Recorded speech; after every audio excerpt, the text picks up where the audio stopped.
Vous écoutez Radio Lomé, il est 12h30.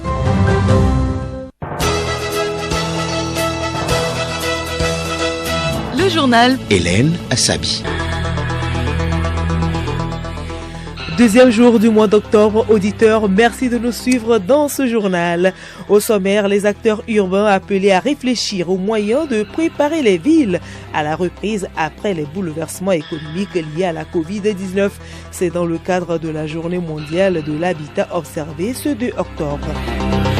Mois du consommé local au Togo, les avantages économiques de cette initiative à suivre dans ce journal. La Guinée fête aujourd'hui le 65e anniversaire de son accession à la souveraineté internationale. La célébration est axée sous le thème « S'inspirer du passé pour construire le futur ensemble ».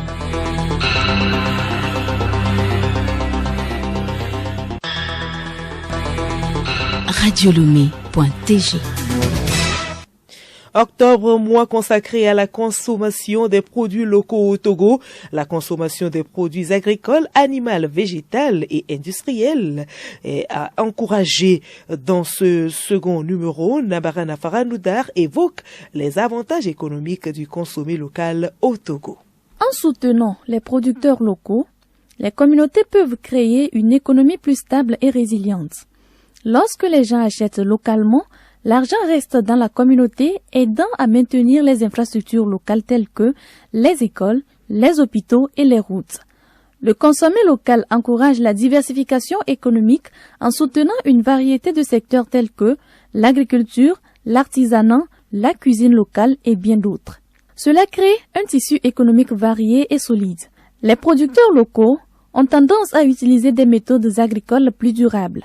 En favorisant ces pratiques, le consommé local contribue à la préservation des ressources naturelles à long terme, assurant ainsi la viabilité des industries locales. Consommer localement stimule l'économie locale en créant des emplois. En vue de dynamiser la création d'emplois, l'installation de véritables industries extractives et transformatrices est une priorité au Togo. En outre, la mise en place de la plateforme industrielle d'Aléticopé PIA. Le complexe industriel abrite des unités industrielles pour la production textile et la fabrication de véhicules électriques. 35 000 emplois directs et indirects seront pourvus sur le parc ainsi que 40 millions de dollars par an de recettes d'exportation. Le Togo réussit ainsi s'emparer d'une économie émergente avec notamment une croissance de 6,6% estompée pour 2023. Au-delà de cette volonté, ce sont aussi aux matières premières agricoles et minières locales que le gouvernement entend apporter de la valeur ajoutée à travers leur traitement toujours dans le pays. Comme illustration, le parc textile de la PIA, capable d'absorber jusqu'à 56 000 tonnes de coton togolais chaque année, ainsi que son unité de transformation du soja, pouvant transformer 240 000 tonnes de soja 100% local par an. Enfin, le pays veut désormais transformer en engrais le phosphate pour les besoins de son agriculture et pour l'exportation. Merci à vous, Nabarana Faranoudar. Et consommer local peut nous aider à éviter le cancer de sein. Ce mois d'octobre est consacré à la lutte contre cette maladie. Le cancer est une maladie causée par la transformation des cellules. Depuis quelques années, le cancer de sein chez la femme a presque doublé dans le monde. Cette évolution s'explique par plusieurs facteurs, notamment l'excès de consommation d'alcool, de tabac et autres. Les cancers de sein peuvent apparaître à tout âge, mais ils deviennent plus fréquents au fil des années, notamment vers la cinquantaine. Il existe des mutations génétiques transmissibles au sein des familles qui augmentent le risque de développer certains cancers. Selon les études, moins d'1% de personnes ayant le cancer auraient une origine héréditaire. La consommation d'alcool et de tabac est l'un des principaux facteurs de risque de cancer et selon l'Institut national du cancer, 17% des cancers du sein sont dus à une consommation régulière et abusive d'alcool et de tabac. Certaines habitudes alimentaires sont également impliquées dans l'apparition du cancer, par exemple l'excès de viande rouge, de sel et du sucre. Aujourd'hui, 2 octobre, et c'est la journée de l'habitat à travers le monde. Cette année, le thème retenu est économie urbaine résiliente, les villes moteurs de la croissance et de la reprise. La situation de l'habitat dans le monde avec Solim Lemou. Une grande partie des êtres humains, en particulier dans les pays en développement, n'ont ni toit ni installation sanitaire selon ONU Habitat. Le bien-être physique, psychologique, social et économique d'un individu dépend de ses conditions de vie dans un logement salubre et en sûreté où il peut bénéficier des services essentiels. Faire en sorte que ces conditions soient remplies devrait être l'un des axes fondamentaux des actions qui doivent impérativement être entreprises en faveur de celles et ceux qui ne vivent pas dans des conditions décentes, affirme l'organisation. ONU Habitat, en partenariat avec le Forum économique mondial, estime que des modèles de villes peuvent être localisés et étendus grâce au partenariat mondial pour l'investissement local. Dans ce partenariat, les expériences sont partagées pour construire un cadre de financement local pour les villes et les communautés afin d'aider à distribuer les fonds existants et les financements là où ils peuvent avoir le plus d'impact. Dans son message de circonstance, le secrétaire général des Nations Unies, Antonio Guterres, a déclaré que pour renforcer la résilience et mieux protéger les populations vulnérables, il importe d'investir bien plus massivement dans des infrastructures durables, des systèmes d'alerte rapide et des logements abordables et décents pour toutes et tous. Parallèlement, nous devons nous attacher à améliorer l'accès à l'électricité, à l'eau, à l'assainissement, au transport et d'autres services de base, tout en investissant dans l'éducation, la formation professionnelle, l'innovation numérique et l'entrepreneuriat, souligne le secrétaire général des Nations Unies. Rappelons que cette journée a été célébrée pour la première fois en 1986 pour marquer le 10e anniversaire de la première conférence internationale sur le sujet. D'une journée à une autre, et nous parlons de la journée internationale de la non-violence, observée également ce 2 octobre. Cette date est le jour anniversaire de la naissance de Mahatma Gandhi, chef du mouvement pour l'indépendance de l'Inde et pionnier de la philosophie et de la stratégie de la non-violence. Le sens de cette journée avec Geneviève Bougnon. En vertu de la résolution de l'Assemblée générale du 15 juin 2007, cette journée est une occasion de diffuser le message de la non-violence, notamment par des actions d'éducation et de sensibilisation.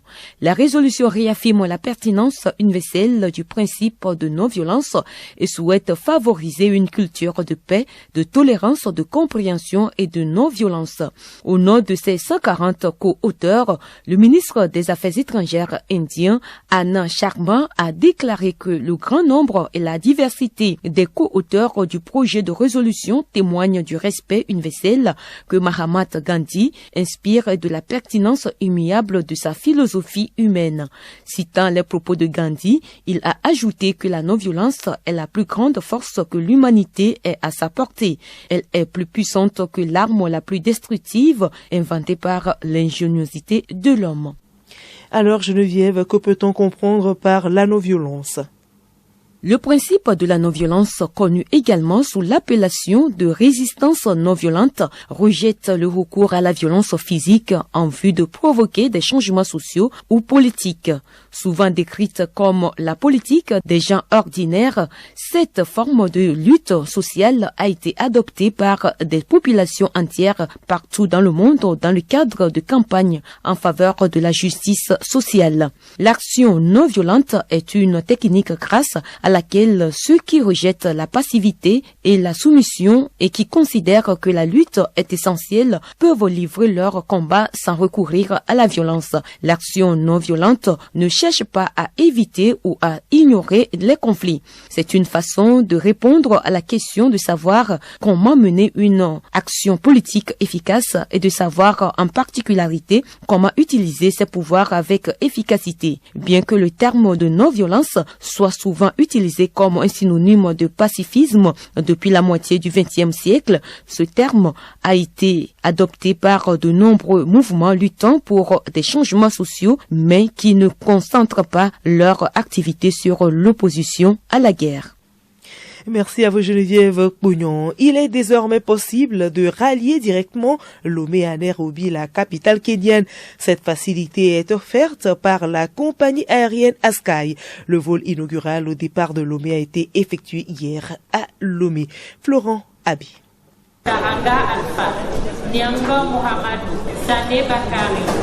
Le contrôle de présence terminé, les passagers de ce premier vol à destination de Nairobi ont embarqué dans l'avion d'Askai sur cette nouvelle ligne. Ils sont une soixantaine à inaugurer ce vol. Avec cette nouvelle ligne, la compagnie Askai couvre toutes les zones de l'Afrique. Seulement une durée de 5h30 est nécessaire pour rejoindre Nairobi au départ de Lomé. Cette ligne assure un gain de temps et de sécurité aux passagers. Colonel Dokissim Nyamalata, directeur général de l'aviation civile. Avec l'ouverture de Nairobi, après l'ouverture de l'Angola, c'est Askai qui rayonne. Au jour d'aujourd'hui, pour aller à Nairobi, avant, vous quittez ici, vous allez d'abord à 15 heures. Vous passez sur place 4 heures avant de partir le lendemain matin pour arriver. Aujourd'hui, c'est un vol direct. Voilà le progrès. Et voilà la vision du chef de l'État qui veut offrir au Togo un joyau, une facilité. Au départ, d'Askai, c'était 4 aéronefs. Aujourd'hui, on est 15 avec 2 737 MAX, les plus modernes de Boeing. Ce vol marque une nouvelle étape dans le développement de cette compagnie aérienne qui reste fidèle dans sa vision de connecter les États africains entre eux. Daté Tevi Bénissan, directeur commercial par intérim de Askai.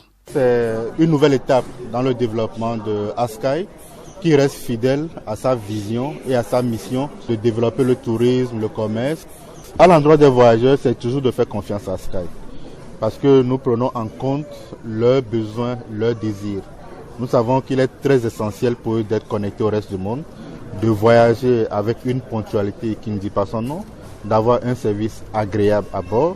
Et c'est même pour cela que depuis l'année passée, Askai a entamé un processus de rajeunissement de la flotte avec l'arrivée récemment des MAX et des avions de moins de 5 ans d'âge. La compagnie Askai va desservir Nairobi 3 fois par semaine au départ de Lomé. Avec cette nouvelle ligne, Askai couvre 29 destinations dans 27 pays depuis 13 ans. Autre sujet dans ce journal, Boué Belakani, un des consommateurs des boissons Jama, est l'heureux gagnant du gros lot du jeu capsule consommateur de la société nouvelle des boissons SNB. Il remporte une voiture de marque BAIC de Diwa d'une valeur de plus de 12 millions de francs CFA. Cette récompense lui a été remise samedi à Haute, lieu dans lequel il a consommé et gagné le prix. Reportage Raoul Tetuniaki. L'ambiance était à la hauteur de l'événement. La population de Haotue, consommateurs des produits Jama et les amoureux du spectacle étaient présents. Les boissons de la SNB coulaient à flot. Ceci pour célébrer l'heureux gagnant de la voiture mise en jeu. Lancé il y a près de 4 mois, le jeu capsule consommateur a pour objectif de récompenser par une action à la taille de leur accompagnement les consommateurs pour leur marque de fidélité à la SNB. Tous les produits de Jama étaient concernés par le jeu, notamment le Jama Pilsner, Jama Ladja, Jama 228, Jama Stout Porta et Jama Panaché avec différents prix mis en jeu. Jerry Pisinawe Esobeo Katanga, responsable marketing opérationnel à la SNB. On a offert donc 100 000 lots. Dans ces cadeaux-là, on avait des milliers de bouteilles nues. C'est-à-dire quand vous trouvez une bouteille dans une capsule, vous gagnez le liquide nu. Là, dans un bar, nous avions des t-shirts également. On a encore des centaines qui restent en magasin. On a offert également des téléphones portables, des mixeurs, des micro-ondes, des réfrigérateurs, des téléviseurs, des motos électriques de Spiro d'une valeur de 2 millions de francs CFA. On a offert des dizaines et il en reste encore à offrir. Et nous avons également offert la voiture de marque BAIC de Diwa que nous avons donc remis à l'heureux gagnant Sia Haute. Tout joyeux, avec un large sourire au visage, Boué Belakane a reçu la clé de sa voiture des mains du directeur général de la SNB Patrick Vanchi et de Yacinthe Yaovi Amenyaglo, directeur commercial et marketing. Le gagnant explique comment il est arrivé à gagner ce prix. Cela est arrivé du fait qu'on devait venir ce dimanche le 17.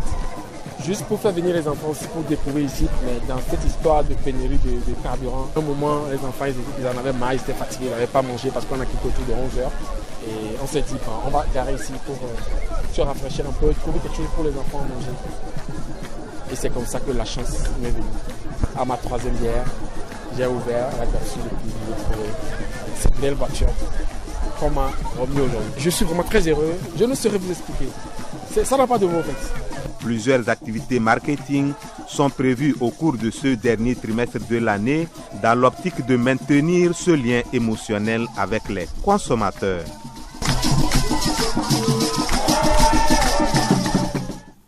Hors du Togo, en Guinée, le pays fête le 65e anniversaire de son accession à la souveraineté internationale.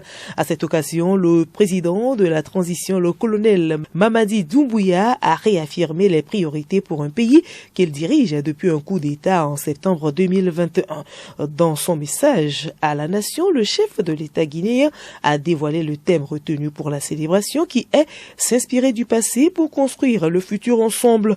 C'est dans le but d'atteindre dans un ordre très précis les 3 priorités de la transition qui portent sur le social, l'économie et la politique. Rappelons qu'il y a 65 ans, jour pour jour, la Guinée a accédé à la souveraineté internationale. Sékou Touré et ses compagnons ont alors voté non au référendum constitutionnel français du 28 septembre 1958, préférant la liberté dans la pauvreté à la richesse dans l'esclavage. La Guinée est devenue ainsi le premier pays francophone au sud du Sahara à accéder à son indépendance, motivant beaucoup d'autres pays à faire comme elle 2 ans après, en 1960. Les titres du magazine des sports pour terminer. CAN Maracana 2023 à Grand Popo au Bénin, le Mali et la Côte d'Ivoire conservent leurs titres. Le Togo finit la compétition sur le podium. Le bilan de la compétition avec Bertrand Masségbe, chef de délégation du Togo, à suivre dans le magazine des sports.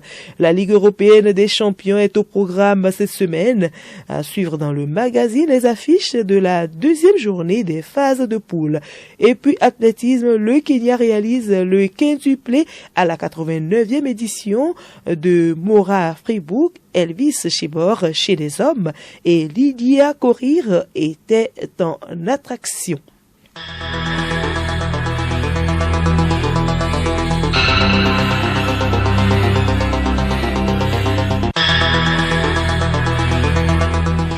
Voilà, ce journal se referme. Merci à vous de l'avoir suivi.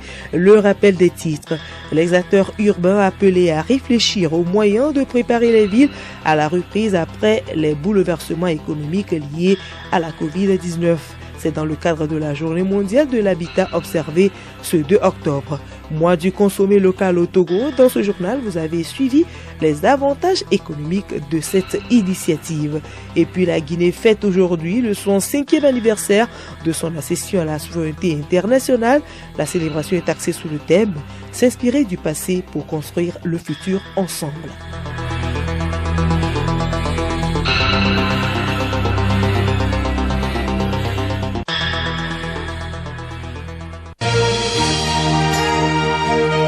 Radio Lomé, boîte postale 434, email radiolomé@radiolomé.tg.